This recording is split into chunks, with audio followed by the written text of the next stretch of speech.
Parents have a lot of things to worry about at Halloween. Poisonous candy, accidentally putting your child in a costume that in the future might be seen as racist, and the Dark Lord of the Flies, Mephistopheles, Beelzebub, the father of lies, Satan himself. But how the devil did the devil get mixed up in Halloween?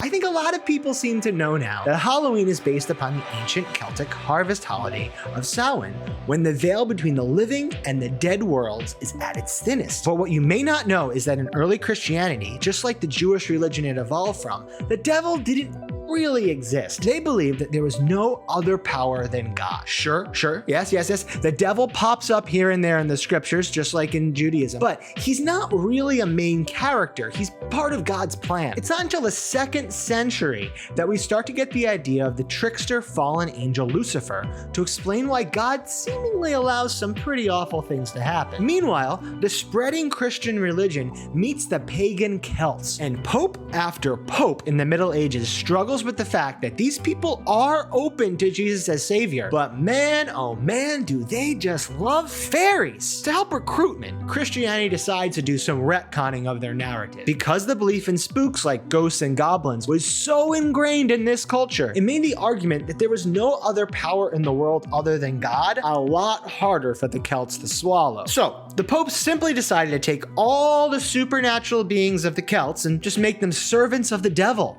Sorry, leprechauns. So just like Christmas and the winter solstice or Yule, the church moves the celebrations of All Saints' Day to coincide with the autumn equinox's Samhain. Like saying, hey Celts, we're not saying the dead don't walk the earth when the leaves change. Also, have you heard the good word of Jesus? But when we get to the 1300s, things take a turn for the darker, as a group called the Cathars rises in France. Now they try to understand why in the Old Testament, with all his flooding and smiting, God is kind of a jerk. But in the New Testament, he's all goodness and light, and can serve you near infinite wine. So they start to preach that there are two equal but opposite deities.